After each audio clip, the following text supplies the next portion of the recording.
was able to do something. Came in and talked to you today, Patty, our Florian. She redid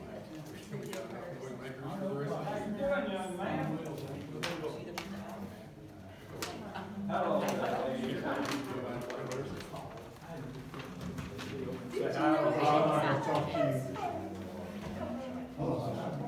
Watch this back road back here.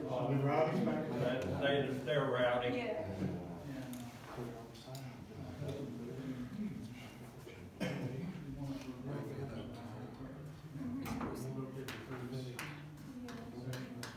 Well, they either want me to get people. Or I'll be making work.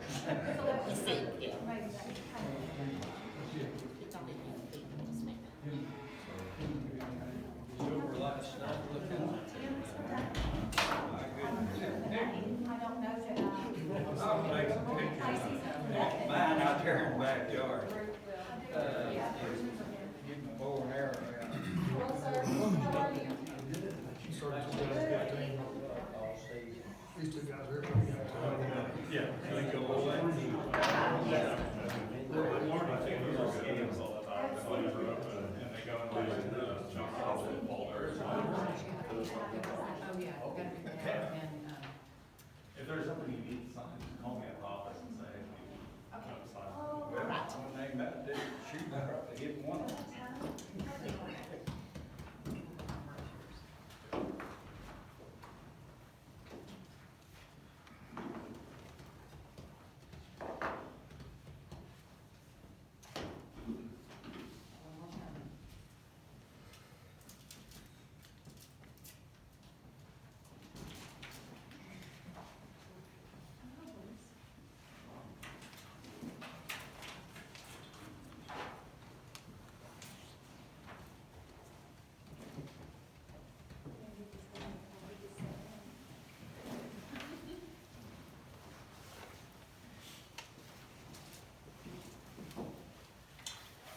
okay, we'll go ahead and call the meeting to order. And first, we're going to have a prayer by Ray Evans. You want to stand? Thank y'all.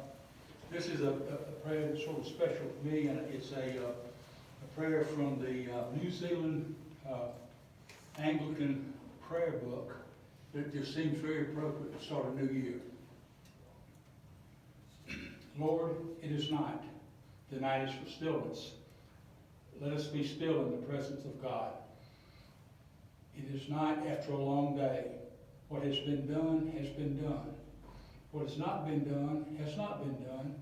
Let it be. The night is dark. Let our fears of the darkness of the world and our own lives rest in you. The night is quiet.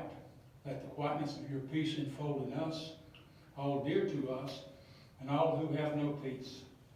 The night heralds the new dawn. Let us look expectantly into a new day, new joys, and new possibilities. In your name we pray. Amen.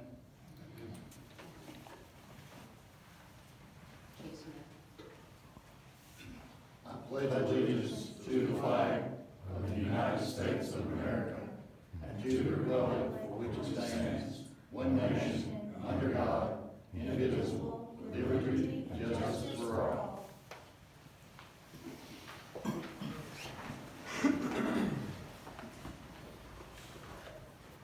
Okay, those will be roll call, please. Vice Mayor Dale, Present.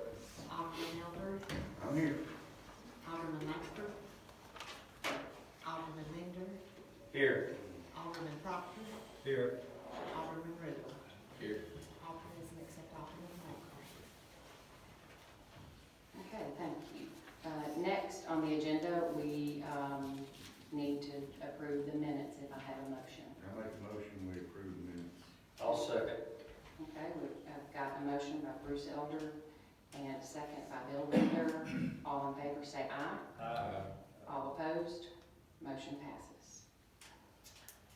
Okay, next on the agenda, we have public comments. We have anyone present that would like to make public comments? Is a question allowed regarding the agenda?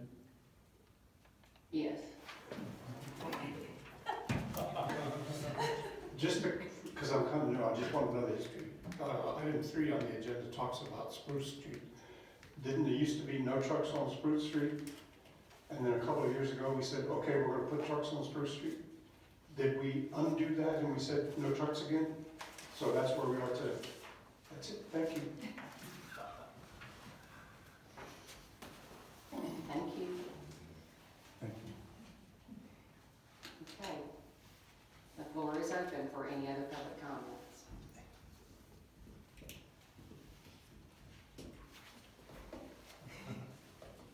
Thank you. Okay, next, do we have any additions or deletions to the agenda?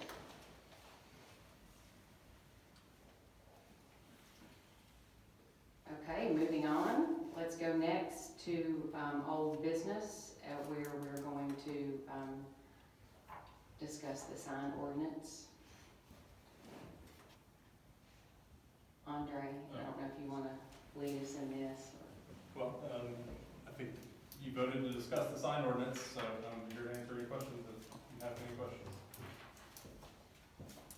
I think the question that we have is, the removal of signs and the signs that, are in question, particularly in my eye, the auction signs and, the real estate signs, and,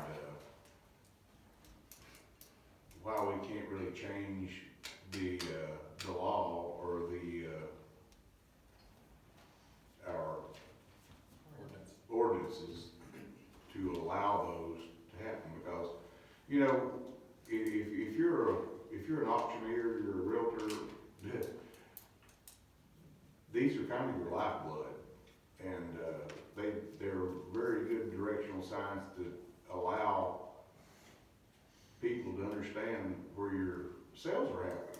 And if you don't have those up, it's a tough deal for them to advertise their product. I think we need to change the ordinance, particularly on those signs. And I've got some resources that would allow us to maybe make some changes to the ordinance that would be not so invasive, but yet I think they would complement both the auctioneers' signs and be be not so intrusive for public citizens when they see these. They'll go up, they go down within a specific time, and I think it's a good thing to have for our auctioneers. I know there's 2 or 3 auctioneers around here in town. We got one present with us, Eminent Eagle Auctions here. We've got a couple more here in town that advertise, and they're not allowed to now advertise their product. And I think that we're kind of squashing their business if we don't allow these signs to be put up. And I'll open the comment field to everybody on the board here.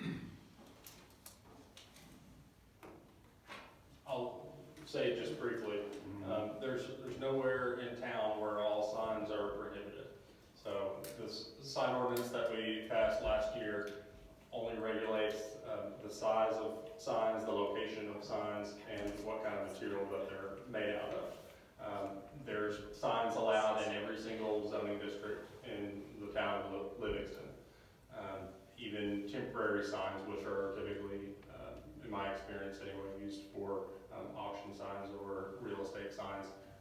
Even those are permitted in all districts, as long as they're a certain size. I think it's 3 square feet. So the board can consider modifying that, but that's the ordinance that we passed. So if there's a conception that real estate signs aren't allowed or auction signs aren't allowed. That's just not the case. The only thing that the ordinance regulates is how big the sign is, where you can put it in the ground, and what it can be made out of. That's it. I think what we're talking about is having maybe a specific area that they could put signs up. And I think they're larger than 3 square feet. Well, I think in industrial and maybe some commercial, they can be as large as 24 square feet. Okay. So it just depends on where it is in town based on where you are on the zoning map. But now, my question, I guess one of the questions I have is that they're on the state right-of-ways. And nothing against Walter. Walter, you're doing your job. But are we taking up signs that are on the state right-of-ways and versus being in the city, or? All that matters is whether it's inside the city or not. If it's inside the city can regulate it regardless of if it's a state right-of-way. The state right-of-way doesn't mean that the state owns that land. The land belongs to whoever the state took it from for that road.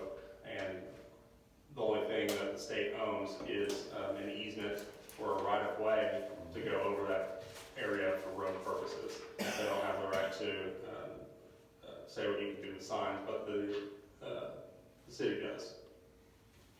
All right. Then I've got a couple of proposals here I would like to bring to the city council, board of aldermen, regarding these signs, because I think it's an integral part of these businesses and the fact that this is their livelihood. This is the only way they can advertise their product. I know that there's the internet, but if you look at what you've got out there, and a lot of these people that are looking at these signs are probably people that's 50 years old and older, and they're not internet savvy. They have no idea how to look at the internet and determine what's going on with it. They need to have directional signs and signs showing them where the product is, and it would be a good thing for us to have them on these right-of-ways for our business, our local businesses. I'll leave it at that and see if anybody has any comment. I think, if I understood you right, as far as the temporary signs, if it's cardboard, coordinated, board, that is considered temporary. So they are allowed to put them throughout the town, am I correct?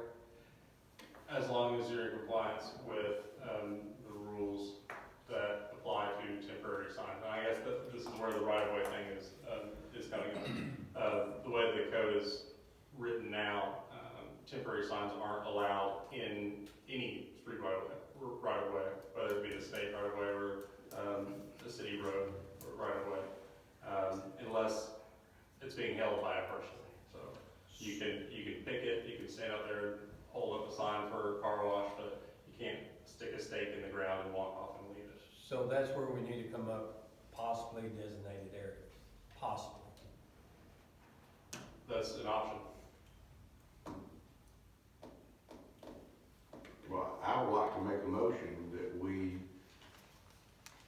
I guess, have a meeting that we designate these areas to have these signs allowable. I don't know how I need to make this motion, but. Maybe a motion to have a work session to discuss. That would be great, yes, that would be awesome, yes. So I'm gonna make a motion that we have a work session to, allow these signs. To discuss how, Exceptions. potentially to. Right.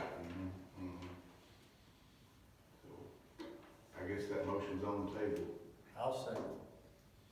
Who said that, Bill? Okay. Okay, so we have a motion on the table to have a work session to discuss designated areas for signs by Bruce, and second by Bill. So let's take a vote. Is there any more discussion? I'm thinking. Okay. Well, all it is a work session. We can decide what to do in the work session. Yeah, I think that, we can figure out what to do from there if we. Whether we amend it or not. Right up, yes. All right, I'll bow out right now. Okay, anyone else? Okay, let's take a vote. Alderman Elder, Yes. Alderman Mayor, Yes. Alderman Proctor, Yes. Alderman Rudel, Yes. Vice Mayor Dale, Yes. motion passed. Okay, motion passed. Now, I've got one other thing. I know that, I'm talking too much tonight, but, I think there's some, interested parties regarding, billboards here tonight. And, you know, as far as directional signs toward our beautiful downtown area, and I know this opens up another can of worms, but I'm gonna open it up anyway. I don't care.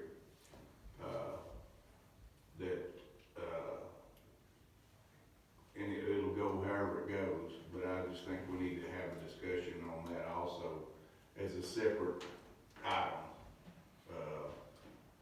I don't know, where this may go, but I think it's something that needs to be discussed. And, I'm pro-business, I know the people in the downtown area are really wanting to have something that would help them grow their business. And, we don't have anything like that would show people coming from 111, from the Kentucky area, from the Birdstown area, from the Salina area, from the, Gainesboro, Jamestown area, that would show people what we've got in our beautiful downtown. And if we had something out there on our state route, Highway 111, I'm not suggesting that we put a ton of billboards out there, but if we could do something that would have some directional signs toward our downtown, I think it would be something that would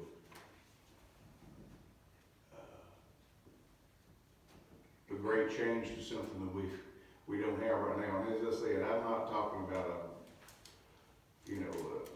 a string of billboards out there, but if we could have a few directional signs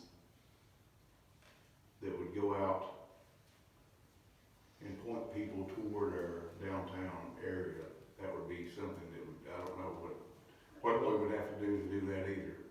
Well, I will say, Alderman, that government signs under the existing code don't have any restrictions at all. So the city can put out any kind of sign they want to. Okay, so we can have a discussion about that also? Yes. All right. I would like to include that in our work session, that we're talking about the sign. So if I can add that to it, I'd like to add it to it. Or if we can just have the same discussion regarding those, that would be what I would like to entertain. Okay, I think that that's something that we can discuss while we're talking I'll about choose signs to at put a it on work real quick session. so you can put it in the notice. Okay, So that way you can advertise it, but you're gonna discuss these topics. so make a motion for that as well. I think you made a motion. He made a motion to do that, Yeah. okay, all right. So, Okay, so we have a motion to add discussion about billboards by Bruce Elder,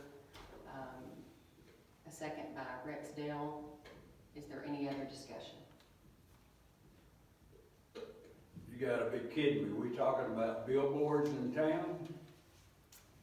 So what you talking about, Bruce? I mean, a privately owned company putting up a billboard within the city limits? We can talk about that, yeah, I'm just asking, is that what you're asking for? Correct, Correct, yes. okay.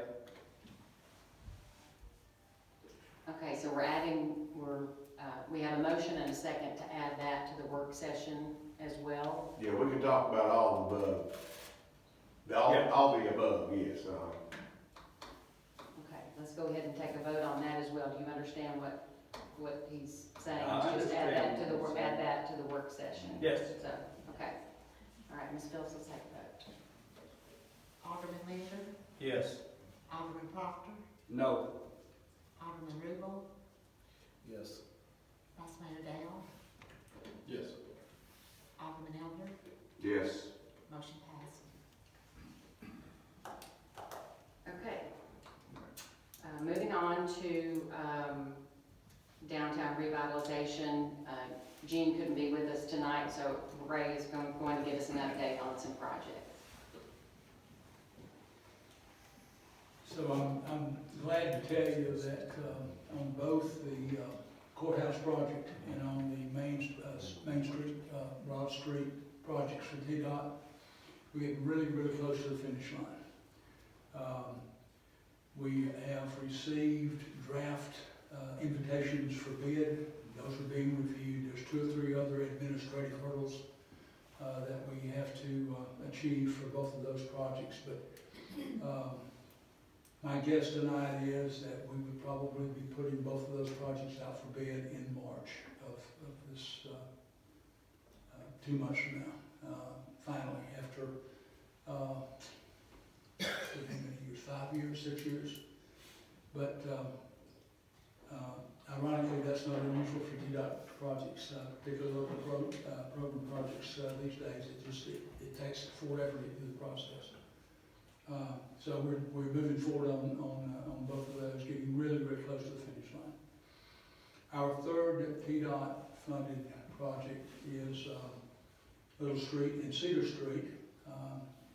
We are meeting on the 16th with representatives from TDOT on site, and we're going to look at the project. Recall that on the sidewalk project, the project looked like it was going to be grossly over budget, so that got us a little nervous about construction costs these days. And so the TDOT folks are looking at that for us. Instead of us having to hire a consultant to do it, they're actually doing it themselves. And so we're going to meet on site to make sure that they understand all the nuances of those 2 small sections of roadway, and particularly things that we had to do with the South Church Street project, drainage-wise, to get the drainage from South Church off the site. Some of that is for Little Street and for Cedar Street's already been taken care of. So maybe some savings there, but maybe some other costs that we hadn't anticipated. South Church Street is essentially complete except for pavement marking. We'd love for it to be complete so we can go to Appalachian Regional Commission and do a closeout and get all of our reimbursements back to the city. But that pavement marking may take a while, and I know that the mayor's been talking with the folks at Rogers Street, but you can only put that thermoplastic pavement marking down in certain temperatures and above, and we hadn't had any of those lately. And if you look at the forecast, I'm not sure that we're going to have any until maybe late February. So it may be one solution that would maybe spend a little extra money is we can probably put some temporary paint down as opposed to the final deal if we thought that was necessary. I drove that, went back and forth a couple of times this afternoon, and it looks like folks are maneuvering pretty well, parking on both sides, working. I was particularly impressed by the pedestrian lighting that we have down through there now. That's so very similar to what we have on Spring Street and other parts of town that looks really good. Lastly, and this is moving from downtown revitalization, recall that we got a grant from the state to do economic community development grant to do due diligence studies on the last remaining lot in the city industrial park. Those studies have been completed, but in those studies, because we had used part of the site for a burn pit for quite some time, the consultant recommended that we did what's called a limited phase 2 environmental assessment. I think at the last meeting you all approved moving forward with that with their consultant SNME. They have completed the field work, anticipate having the report completed next week. We don't anticipate any adverse findings in that. We didn't burn any nasties in there. We just burned, storm debris basically, tree limbs and such. So we don't anticipate. All the other studies passed muster, everything was fine. So doing these due diligence studies then allows us to go back to the state again for a second round of site development grants. And as it happens, that cycle is upon us right now. Now, that's the good news. The bad news is that we have to be completely closed out with this current site development grant project before we can apply. Well, yes, before we can apply for an additional grant. We think that that's going to happen. We think that we can be done and closed out, I think by February the 7th is the cutoff date. So I think you have before you a resolution that would allow the mayor to apply for additional grant. And recall, those of you that were on the board at the time, recall that when we initially applied for site development grant, we applied for the due diligence studies and to site prepare the site with a 100,000 square foot building pad, with a 100-car parking lot, graded out and with the storm drainage and such.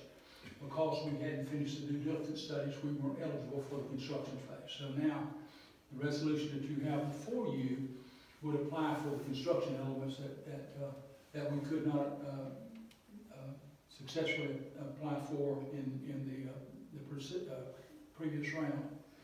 So, really we don't have a firm best guess on construction costs yet because we simply haven't gotten in the process. But if we go back to 2023, when we did had our consultants do a preliminary engineering report, the construction costs were somewhere around $500,000 to do the site grading, put the stone down, grade the parking lot, put stone down, and run the utilities. So